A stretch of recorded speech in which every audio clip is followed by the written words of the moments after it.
당신 결혼 전에는 허리가 괜찮았잖아요. 노래도 잘 부르고 춤도 추고 그랬는데 갑자기 왜 이렇게 아프게 된 거예요? 솔직히 말하면 당신이 건강해 보여서 좋은 간병인이 될 것 같았어. 내가 아플 때 돌봐줄 사람이 필요해서 결혼한 것도 있어.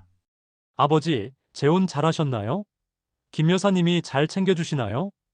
응, 아주 잘해. 너희들이 걱정했던 것처럼 간병인도 필요 없어. 미영 씨가 다 해주니까. 여행은 잠시 미뤄야 할 것 같아요. 손주들이 돌봄이 필요해서. 아버지가 재혼한 덕분에 우리가 아이들 맡길 곳이 생겨서 다행이다. 당신의 재산으로 우리 노후를 책임지겠다더니 내 돈으로 고위험 투자를 하려고 했어요. 당신이 뭘 알아? 내가 전문가야. 노년의 재혼 시장에서 65세 이상 남성들이 여성을 찾는 진짜 이유. 당신은 알고 계십니까? 이 영상은 실제 피해자들의 생생한 증언을 통해 노년기 재혼에 숨겨진 위험과 이를 피하는 현명한 방법을 알려드립니다. 외롭다는 이유로 당신의 남은 인생을 희생하지 마세요. 진정한 파트너와 동반자를 찾는 현명한 선택, 이를 피하는 현명한 방법을 잠시 후 공개합니다. 시작하기 전에 구독, 좋아요를 눌러주시면 더 좋은 영상을 만드는 큰 힘이 됩니다.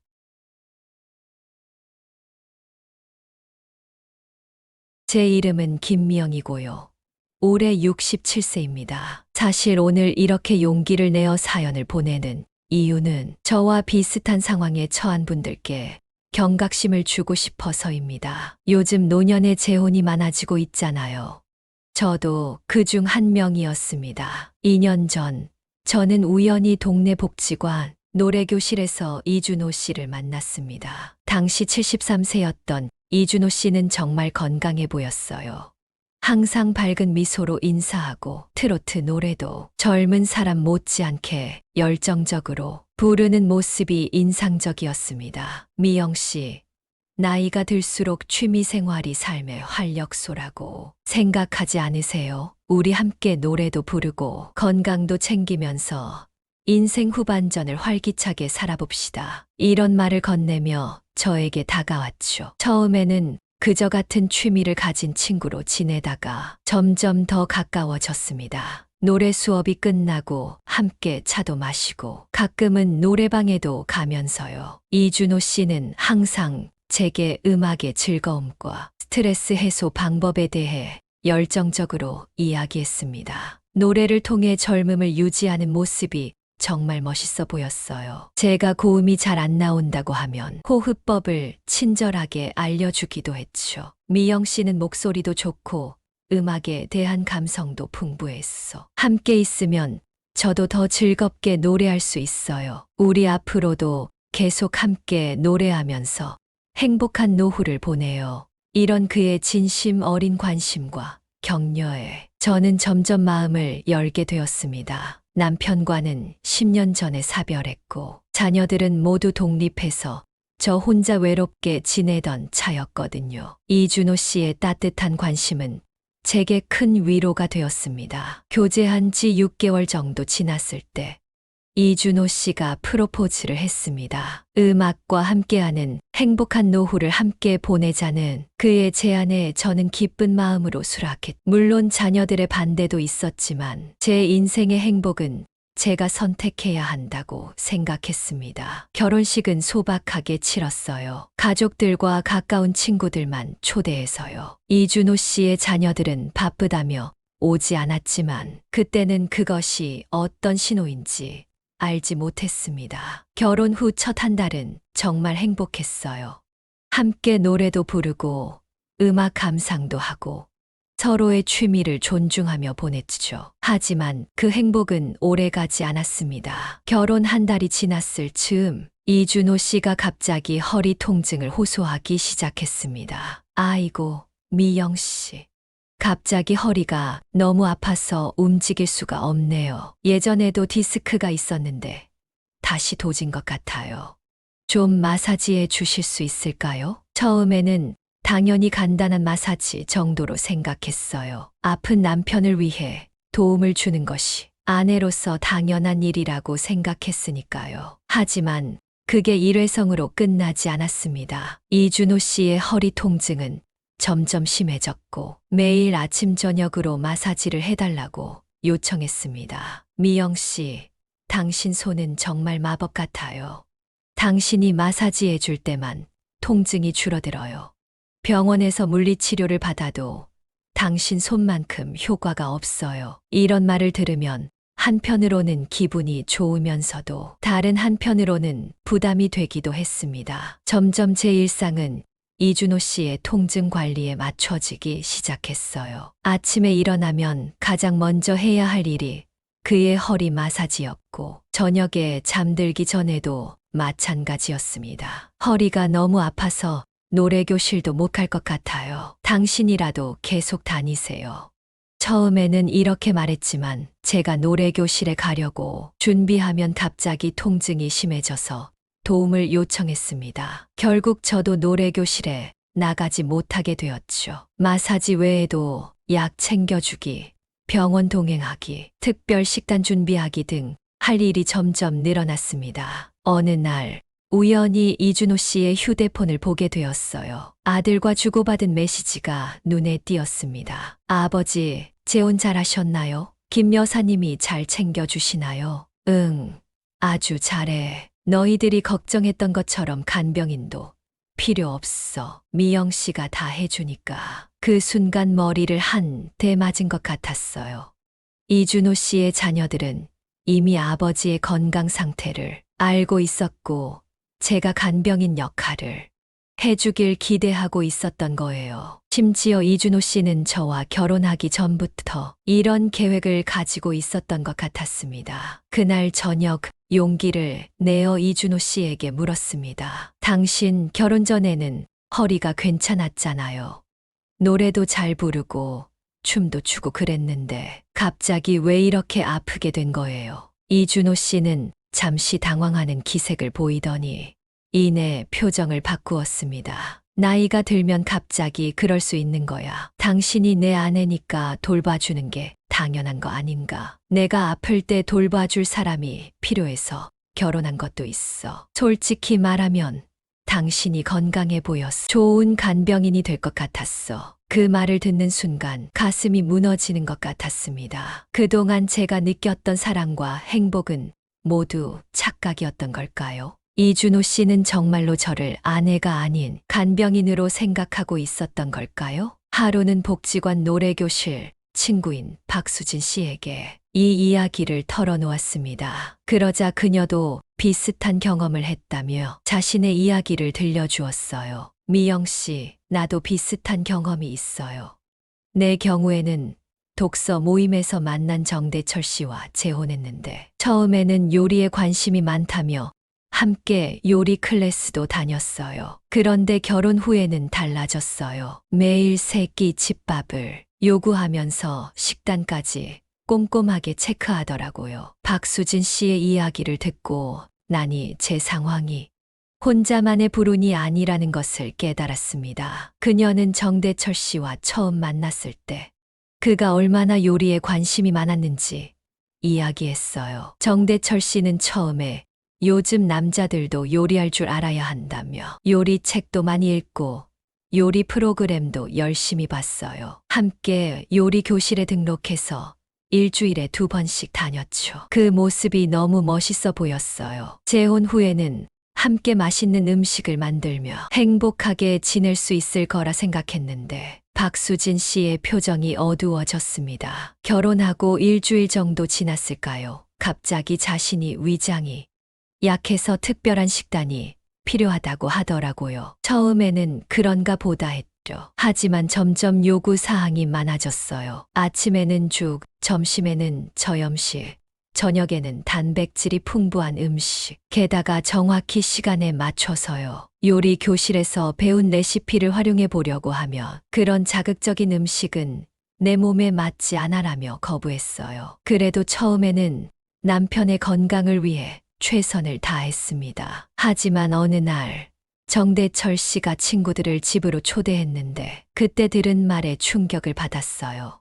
우리 수진이가 요리를 정말 잘해. 내가 복 받았지. 이제 밖에서 밥 먹을 일이 없어서 돈도 절약되고 그리고 친구들이 돌아간 후에는 설거지까지 제게 맡기더라고요. 박수진 씨의 이야기를 들으면서 가슴이 아팠습니다. 그녀도 저와 비슷한 상황에 처해 있었던 거죠. 처음에는 서로의 취미와 관심사를 공유하며 즐겁게 지내다가 결혼 후에는 상대방의 진짜 의도가 드러나는 이런 패턴이 반복되고 있다는 사실이 무서웠습니다. 미영 씨, 우리만 이런 게 아니에요.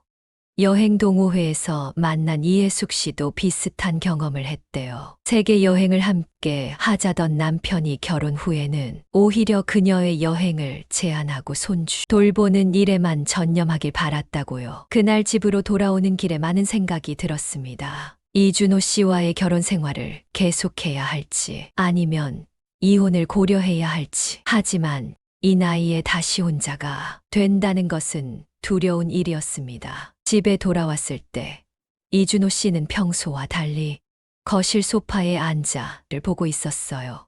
평소 같으면 허리 통증 때문에 누워 있었을 시간인데 말이죠. 오늘은 허리가 괜찮으세요? 제 질문에 그는 잠시 당황하는 기색을 보이더니 곧 얼굴을 찡그리며 대답했습니다. 아, 미영 씨. 방금 좀 나아진 것 같아서 일어났는데 당신 말 듣자마자 다시 아파오네요. 마사지 좀 해주시겠어요? 그 순간 무언가 결심이 섰습니다. 더 이상 이렇게 살 수 없다는 생각이 들었어요. 이준호 씨, 오늘은 제가 너무 피곤해서 못할 것 같네요. 내일 병원에 가서 제대로 물리치료 받으세요. 제가 아무리 마사지를 해도 나아지지 않으니 전문적인 치료가 필요한 것 같아요. 그의 표정이 굳어지는 것을 보았습니다. 처음으로 제가 그의 요구를 거절한 순간이었거든요. 당신이 내 아내잖아요. 아픈 남편 돌보는 게 당연한 거 아닌가요? 내가 당신한테 뭘 그렇게 많이 요구하나요? 이준호 씨의 목소리에 원망이 섞여 있었습니다. 그 순간 제 안에 쌓였던 분노가 폭발했어요. 이준호 씨, 솔직히 말씀드릴게요. 제가 당신의 아내입니다. 맞아요. 하지만 간병인이 아닙니다. 우리가 결혼 전에는 함께 노래도 부르고 취미 생활도 즐기면서 행복한 노후를 보내자고 했잖아요. 그런데 결혼하고 나서 당신의 태도가 완전히 바뀌었어요. 당신 아들과 주고받은 메시지도 봤어요. 당신은 처음부터 저를 간병인으로 생각했던 거죠. 이준호 씨의 얼굴이 순간 창백해졌습니다. 하지만 곧 화를 내기 시작했어요.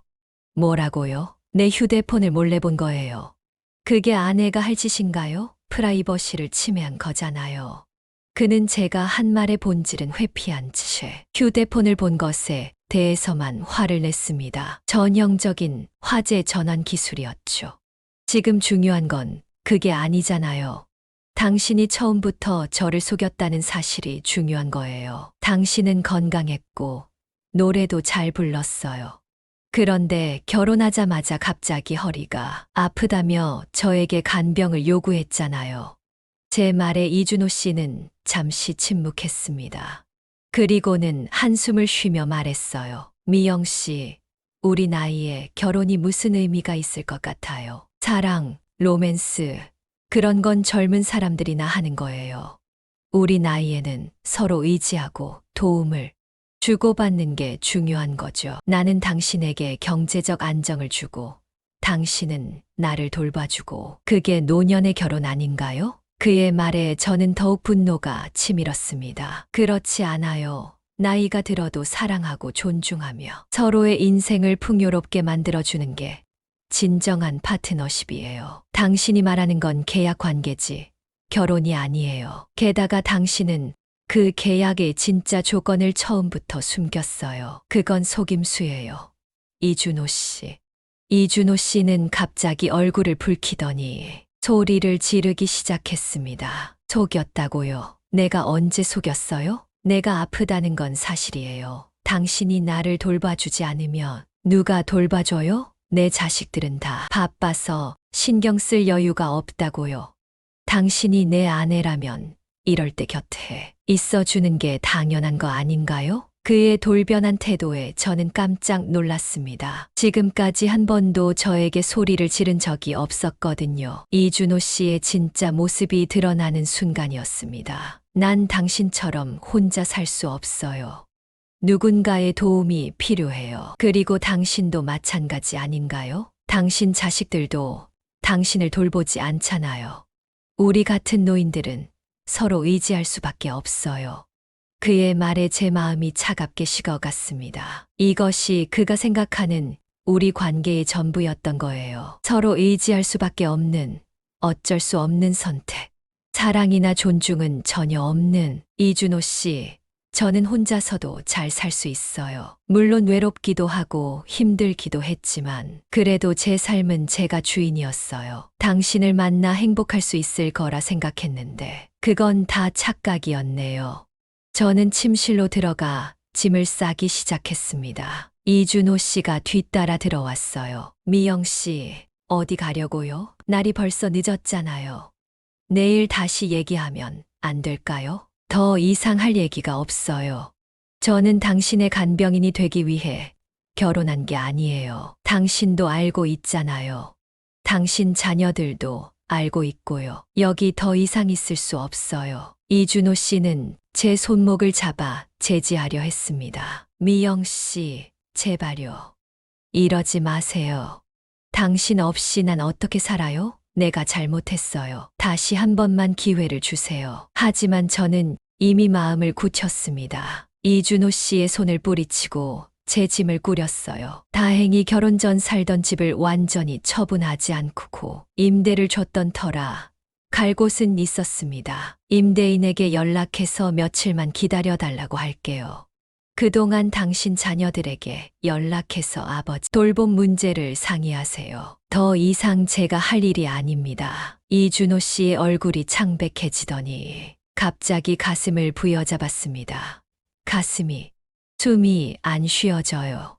미영 씨, 도와줘요. 순간 당황했습니다. 진짜 아픈 건지 아니면 또 다른 연기인지 판단이 서지 않았어요. 하지만 만약 진짜라면 무시할 수도 없는 노릇이었죠. 구급차 불러드릴게요. 전화를 하려는 제 모습을 보자 이준호 씨는 갑자기 표정이 달라졌습니다. 아니, 괜찮아졌어. 놀랐나 보네. 미영 씨, 제발 가지 마요. 내가 뭐든지 다 들어줄게요. 그 순간 모든 것이 명확해졌습니다. 이준호 씨는 지금까지 저를 속여왔고 지금도 속이려 하고 있었어요. 제가 떠나려 하자 심장마비 연기까지 하면서 저를 붙잡으려 했던 겁니다. 이준호 씨, 이제 그만하세요. 당신의 연기는 더 이상 통하지 않아요.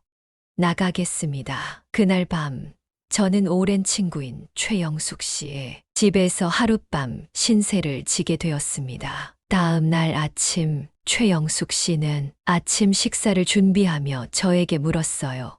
미영 씨, 괜찮아요? 어젯밤에는 너무 충격 받은 것 같아서 말도 못 걸었는데, 네, 괜찮아요. 오히려 이런 결정을 내려서 마음이 편해졌어요. 사실 이준호 씨의 진짜 모습을 알게 된 건 어제가 처음이 아니었거든요. 그동안 눈치챘던 것들이 많았는데 인정하기 싫었던 거예요. 최영숙 씨는 커피를 따르며 말했습니다. 사실 미영 씨한테 말해야 할 것 같아서요. 우리 여행 동호회에 이혜숙 씨 기억나요? 그분도 비슷한 경험이 있어요. 또 다른 이야기라니? 저는 호기심에 귀를 기울였습니다. 이혜숙 씨는 여행 동호회에서 만난 최영민 씨와 재혼했잖아요. 처음에 최영민 씨는 세계 여행을 함께 하자며 꿈을 키웠대요. 두 사람이 은퇴 후에 가보고 싶은 나라들 목록도 만들고 여행 계획도 세우고 그랬다더라고요. 네, 들은 것 같아요. 결혼식에도 갔었던 것 같은데, 맞아요. 그런데 결혼하고 나서 최영민 씨가 완전히 달라졌대요. 갑자기 손주들을 돌봐야 한다면서 이혜숙 씨에게 여행은 잠시 미루자고 했대요. 처음에는 이혜숙 씨도 이해했대요. 가족이 중요하니까요. 최영숙 씨는 한숨을 쉬며 계속했습니다. 그런데 손주 돌보기가 일주일에 한 번, 두 번이 아니라 거의 매일이 되어버렸대요. 최영민 씨의 아들, 며느리가 맞벌이라면서 아침부터 저녁까지 손주들을 맡기더래요. 이예숙 씨는 자신의 여행 계획은 물론이고 취미 생활도 모두 포기해야 했대요. 그래서 어떻게 됐나요? 이예숙 씨는 결국 이혼을 결심했대요. 하지만 그게 쉽지 않았죠. 최영민 씨가 너 때문에 우리 손주들이 방치될 거다. 가족을 버리는 이기적인 여자라며 정서적으로 압박했거든요. 심지어 친구들과 지인들에게까지 이혜숙 씨가 나쁜 사람인 것처럼 소문을 냈대요. 그런데 어떻게 이혼에 성공했나요? 이혜숙 씨가 어느 날 우연히 최영민 씨 아들 부부의 대화를 듣게 됐대요. 아들이 아버지가 재혼한 덕분에 우리가 아이들 맡길 곳이 생겨서 다행이다라고 말하는 걸 들었다고 해요. 처음부터 손주 돌봄이 계획되어 있었던 거예요. 이 이야기를 듣고 있자니 가슴이 아팠습니다. 이혜숙 씨뿐만 아니라 다른 분들도 비슷한 경험을 하고 계시다니. 노년의 재혼이 꼭 이렇게 될 필요는 없는데 말이죠. 그런데 최영숙 씨, 왜 이런 이야기를 모아서 들려주는 거예요? 최영숙 씨는 진지한 표정으로 말했습니다. 미영 씨, 당신뿐만 아니라 우리 또래 여성들이 비슷한 일을 겪고 있어요. 그래서 우리끼리 모임을 만들었어요. 노년의 지혜로운 선택이라는 모임인데 서로의 경험을 나누고 도움을 주고받는 모임이에요. 다음 주 토요일에 모임이 있는데 함께 가보지 않을래요? 그 제안이 왠지 모르게 제 마음을 끌었습니다. 혼자가 아니라는 사실, 같은 경험을 한 분들과 이야기를 나눌 수 있다는 사실이 위로가 되었어요. 일주일 후 저는 최영숙 씨와 함께 카페에서 열리는 모임에 참석했습니다. 그곳에는 이미 여러분들이 와 계셨어요. 이혜숙 씨도 박수진 씨도 있었고 처음 보는 얼굴들도 있었습니다. 모임의 진행자로 보이는 장영희 씨가 저를 반갑게 맞아주셨습니다. 미영 씨, 오셨군요. 영숙 씨가 이야기해 줬어요. 정말 힘드셨겠네요. 여기 앉으세요. 모임이 시작되고 한 분씩 자신의 이야기를 나누었습니다. 장영희 씨는 주식 투자 강좌에서 만난 윤상철 씨와의 경험을 들려주셨어요. 윤상철 씨는 처음에 저에게 자금을 함께 불려보자며 다가왔어요. 함께 투자 세미나도 다니고 제 재산 관리에 대해 조언도 해주었죠. 그런데 결혼 후에는 제 재산을 자신의 투자 자금으로 사용하려 했어요. 고위험 투자에 제 돈을 넣으려고 했고 제가 반대하자 당신이 뭘 알아? 내가 전문가야라며 무시했죠. 장영희 씨는 결국 이혼했고 현재는 전문 재무 상담사의 도움을 받아 자신의 자산을 스스로 관리하고 있다고 했습니다. 다음으로 오미란 씨가 자신의 이야기를 들려주셨어요. 저는 미술관 도슨트로 활동하다가 강태우 씨를 만났어요. 그는 문화생활을 함께 즐기자며 다가왔죠. 미술 전시회, 연극, 오페라, 정말 좋은 시간을 보냈어요. 결혼 후에도 잠시는 그랬지만 점점 제 취미 활동을 제한하기 시작했어요. 강태우 씨는 제 도슨트 활동에 처음에는 큰 관심을 보였어요. 당신의 지식과 해설 능력이 정말 대단하다며 칭찬했죠. 하지만 결혼 후에는 그 활동이 뭐가 그렇게 중요해? 내 작품 활동을 도와주는 게 더 의미 있지라고 말하기 시작했어요. 오미란 씨의 얼굴에 슬픔이 스쳤습니다. 강태우 씨는 미술 작가 지망생이었는데 저를 자신의 작품 활동을 돕는 조수로 만들려고 했어요. 제 시간과 취미는 중요하지 않다며 자신의 작품 전시를 위해 제가 모든 것을 희생해야 한다고 생각했죠. 심지어 제 도슨트 활동을 아마추어적이고 의미 없는 일이라고 폄하했어요. 오미란 씨는 결국 3개월 전에 이혼했고 다시 미술관 도슨트 활동을 시작했다고 했습니다. 그녀의 눈빛이 다시 생기를 찾은 것이 보였어요. 모든 이야기에는 공통점이 있었습니다. 노년 남성들이 처음에는 여성의 취미나 관심사에 함께 참여하며 접근했다가 결혼 후에는 갑자기 본래의 모습을 드러내고 여성을 자신의 필요에 맞게 이용하려 했다는 점이었죠. 이야기를 다 들은 후 장영희 씨가 말했습니다. 우리가 이런 모임을 시작한 이유는 서로를 위로하고 지지하기 위해서이기도 하지만